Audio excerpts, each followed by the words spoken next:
Welcome back to CBB2. We're picking up where we left off.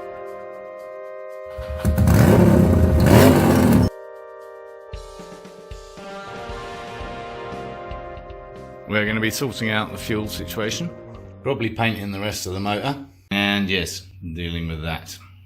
Luckily, I found this in that box of bits because it's missing from the fuel tank. And for some strange reason, the petcock, yes, that's what this is called. It's only taken me 6 bikes and a million episodes to work out what this is actually called.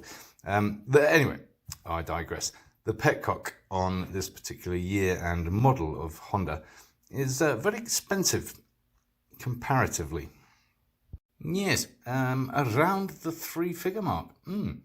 So I've tested this, at least I've blown through it with it turned on, and it seems to flow.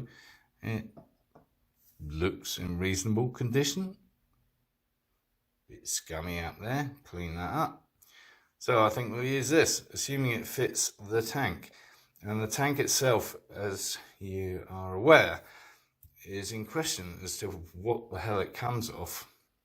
Because I don't think, well, I know it's not the CB750 custom.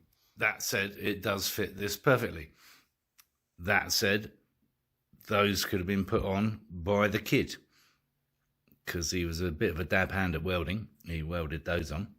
Anyway, yeah, so I'm not even convinced if I spent $100 on a new one that it would actually fit the tank. And this one fits the tank. I may try and order a cheaper one just to see if it fits the tank. On a return basis, at least. And there are some out there that are universal. Yeah, don't make me laugh. I'm going to store this very valuable commodity, or potentially valuable commodity, over here with the fuel tank itself. Do remind me when I'm next looking for it. It took me 20 minutes to find it this time around. Anyway, while we're on the subject, how much of this stuff do we need? Not a lot, I don't think. Where's the hole? Can't see the hole. Bear with me. Well, I was looking too far forward. It's here. So that's ridiculous. Yeah, we're not going to need much of this at all, are we? Where's that stopcock? Petcock. Yeah, there it is. Yeah, so that comes out the wrong side for starters.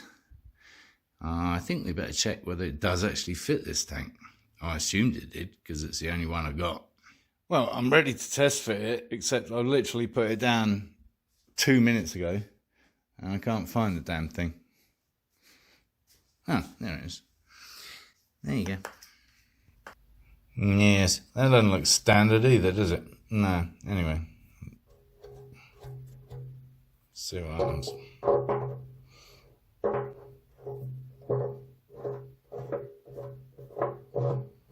Yeah, it appears to fit. Yeah, alright. Well, I don't think that's a 1982 CB750C petcock. I'll check tomorrow online. Bottom line is that given its positioning on the tank and the positioning about here of the carburetor intake, this is on the wrong bloody side. If anyone recognises what this tank is actually from, I'd love to know in the comments. And before anyone thinks about it, I don't want any smart-ass comments like an unfinished project from Phoenix. So, we better get on with something else, I guess. Oh, I know, I can fit the handlebar levers. Yes, that's a much better idea. Yes, these ones. We fitted the same thing to the Kawasaki. And we've got our switch with our very comprehensive switch, actually. So we've got high and low beam. And then we've got another on-off switch, which can potentially be our kill switch. So then we're just going to need a starter button somewhere. That's cool. That starter button. That's even cooler. And that means we don't need anything on the right-hand side of the handlebars. Which is good because it's already got quite a lot of clobber on it. Yeah, cool clobber, but clobber nevertheless. So let's start with the easy side, but before we put that on, let's put this on. Yeah, so this is our little 6-inch doofer, which is going to go from the handlebars to the double connection down here. So it's going to kind of fit like that. Right. So then we need to work out which way we want that angled end to go. Because I think the flat end makes most sense there. Yeah, so this is just a 90 degree, whereas this is not. So I'm thinking like that, right? As opposed to like that. That would be stupid. Yeah. Okay, 2 choices. 50-50, Mr. Stewart. There we go. Finger tight at the moment. Turns out it wasn't a 50-50 choice after all. No, because I've gone for the flat side here. So this fitting actually has like a little bit here for that to come through and kind of stop it from moving around a bit. So yeah, and therefore that kind of leads down there, and that angle makes sense in there, just about. Yeah, because we can screw it around, as you can see, and that's good. As you know, I like these levers slightly down from parallel because it's actually more comfortable when you're riding it. If they're up here, then your wrist has to kind of adjust accordingly, and if they're down, then your wrist is straight and you get less pain. And let's face it, especially when you get to my age, less pain is good, because it's enough of pain building these damn things, let alone riding them.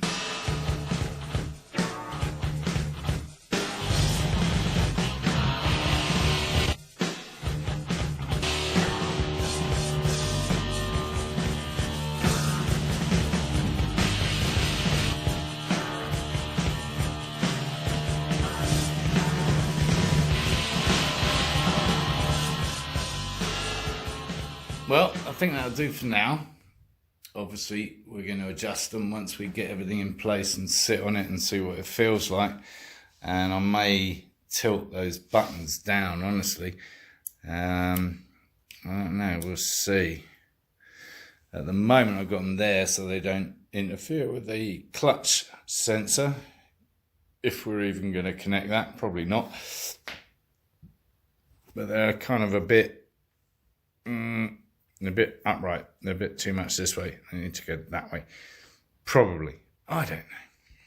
Anyway, that's good. Gets them out the drawer anyway. And before I forget, and that's why I put the 14mm on there, I need to torque that down. So let's do that. Well, luckily, I checked the manual for the torque setting for this. And step number 9. Be sure to install the oil seal O-ring on the bolt, figure 42, which is that one there. Yes, and I did find this funny little rubber thing on the floor, and I wonder where the hell it came from. Well, luckily, I've got a bunch of O-rings, actually from a plumbing disaster in the bathroom, and one fits, hopefully, perfectly. Maybe a bit thick. Maybe we'll go for that one there.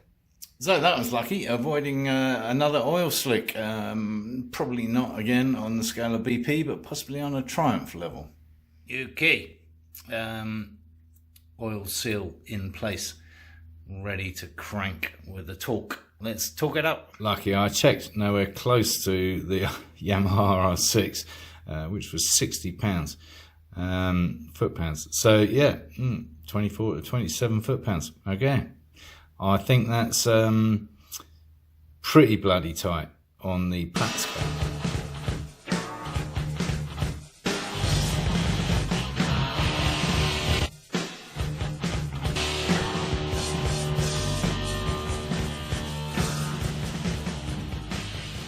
What was happening, we were just spinning the back wheel. I was holding the bike to make sure it didn't move forward.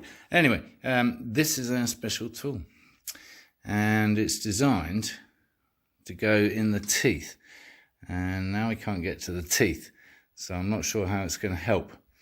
But basically you just kind of wedge it in there somehow, right? Like that, except it's not in there, obviously, because the chain's on. Should have done this before we put the chain on. And then you crank it up against that. Wish me luck. Yes, I used another jamming device, and it worked. I just hope the Bel Air hasn't rolled down the driveway. Better go check.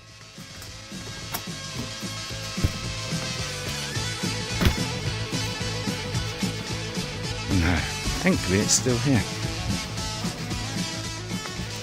Although I am trying to sell it, if anyone wants to buy it for a decent price.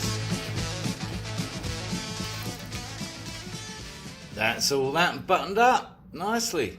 Lovely. Nice new shiny chain. Nicely tensioned. All locked down. Suppose we better get on with some electrics. No, let's do that next time. Yeah. As always, thanks for watching. Appreciate the support. Do give the video the thumbs up. Subscribe down here if you haven't already. And of course, encourage others to watch my lunacy.